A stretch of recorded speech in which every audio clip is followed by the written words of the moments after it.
Okay, KJX, kamusta tayong lahat? At check lang natin ito nangyari sa trade ko, no? So, ito, okay to. Profit tayo dito, no? So, dun sa 120 natin, mga idol, kahapon. Di ba alam niyo yun? So, napanood niyo ba yung video ko kahapon? So, entry ng 120.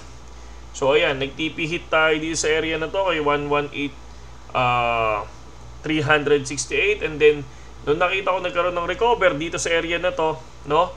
Pumasok ako dito sa area na to, si 118,400. Kaya lang, ganda sa pababa na siya. Kaya lang, biglang nag-positive ang CPI Nogsu. Nog. 30%, no?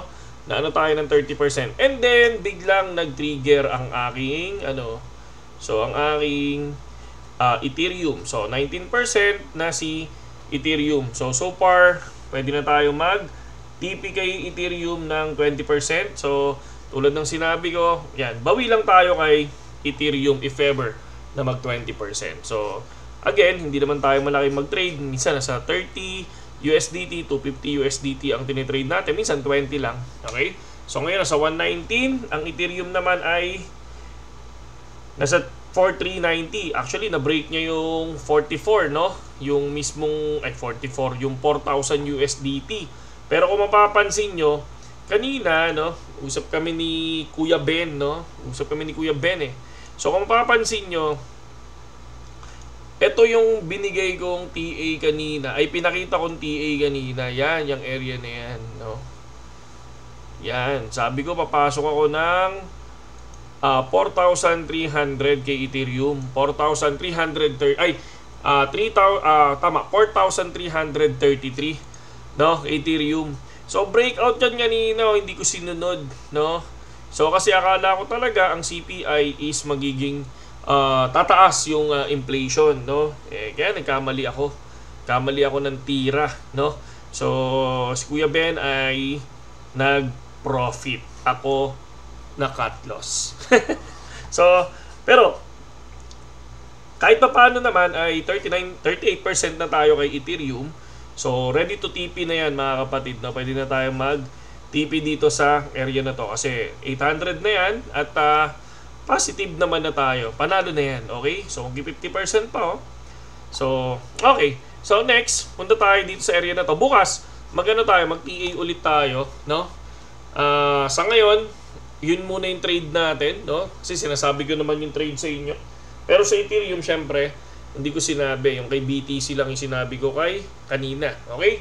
So ngayon kung titingnan natin, teka, take profit muna tayo dito. 47%. Close deal tayo. Confirm. O, diba? TP. So ngayon may 44 USDT tayo. So good. At pinapalago natin yan. Kasi diba 20 lang yan nung isang araw. So ngayon, kahit pa paano 44 na. And then, sayang lang kasi kanina natalo tayo. And then ngayon okay na. So ito PLDT, so NTC. So inutusan na si PLDT na i-block yung mga 10 crypto. Okay, naka-receive na siya. Naka-receive na si PLDT. Ayan, sabi niya, PLDT confirms blocking the 10 crypto exchanges as per order of the NTC. Pero kung mapapansin natin dito, ang dami talagang bad comments, Utot nila, yung mga walang silbi na pinambabayad sa IT ang pinablock ng domain, Kahit ako, kaya ko i-block ang domain ng site ng Wi-Fi ko, Yan, sabi nila. Tapos yung GSIS nag-invest sa online sugal. Hindi naman na, I don't know, hindi kung totoo yan. Pero ako, para sa akin, I think hindi. Kasi, di ba, kung titingnan nyo, GSIS yan. Not sure, Yeah, napaka-trusted talaga ng Maya. Nag-maintenance siya ng days. Sabing ganon. View more comments tayo. So kung mapapansin nyo dito, hindi nila kaya i-block ang exchange app sa Play Store. SEC, dapat si GCash at Maya ang i-block nyo mag-trade ng crypto. Bakit paatras yung patakaran nyo? Nakakatawa na talaga ang Pilipinas. Ang dami negative. Kung papansin nyo, halos negative talaga. And then ito, syempre minsan wag tayo maniniwala sa mga ganyan, So ito minsan hindi sa bagay, marami nag-like and share. So ibig sabihin mga organic na tao 'yan, Kasi minsan sa crypto sa Facebook uso 'yan yung binabayaran mo yung likes, di ba? Binabayaran mo yung likes, kaya uso. Okay? So next, ano yung isa pa sa nakakatakot, no? Ito, nakakatakot to. Alarming. Elena Bradova, founder of Satoshi's Lab, no, shared that incidents targeting Bitcoin and crypto owners have sharply increased in 2025 in cases projected to surpass previous record, no? Kasi kung mapapansin natin, habang tumataas ang value ni BTC, ayan, at habang may mga taong nagke-flex ng BTC nila, syempre sila yung target ng mga enemy, no? Sila yung target ng mga masasamang tao. Sila yung target ng mga kidnappers, yan. So sabi nga nila, sa ibang bansa, ang minimum na ginagawa nila ng hindi maganda, ayan, yung small as $6,000, di ba? So once na may ganyan ka na, target ka na nila. So ingat lang kayo mga kapatid, ingat lang mga idol, at better na post nyo lang 1,000 pesos. Ako yan, 44. Makikidnap ba ako sa 44? No? Uso na pala ang kidnapan talaga, no? Syempre alam naman natin na wala, ang dami ngang nawawala di ba? Kung titingnan natin, may mga online sabongero issue talaga, di ba? Sabi nila sa Taal sila tinapon, sa mga online sabong, online sugal nangyayari, no? Sana wala namang ganito sa crypto, no?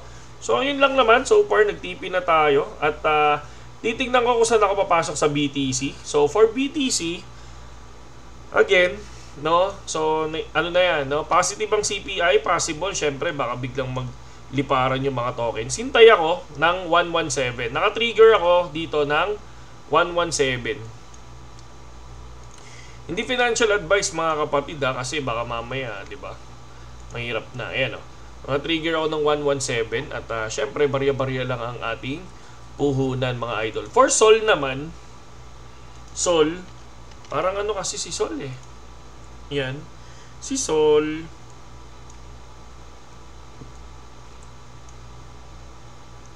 $175. Not sure to pero we'll see. Long position for Sol.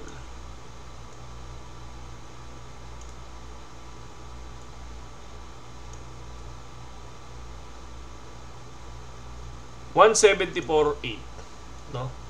Ito yung TP1. So 178 para sa akin lang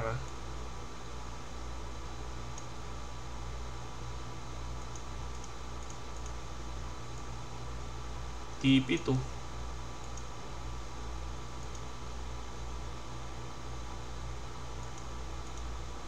TP3.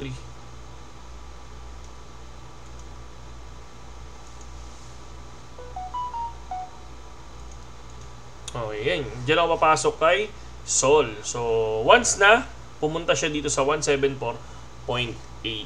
Okay, yun lang KGX, at napakasimple lang ng ating video ngayon. Ingat lang, no, sa mga idol natin at sa mga platform na pinapasok. So, disclaimer lang, syempre. So, not financial advice din. So, pili kayo ng tamang platform para sa inyo mga idol. Sabi nga nila, sa Pilipinas is local crypto exchange, no? So, saludo sa inyo lahat.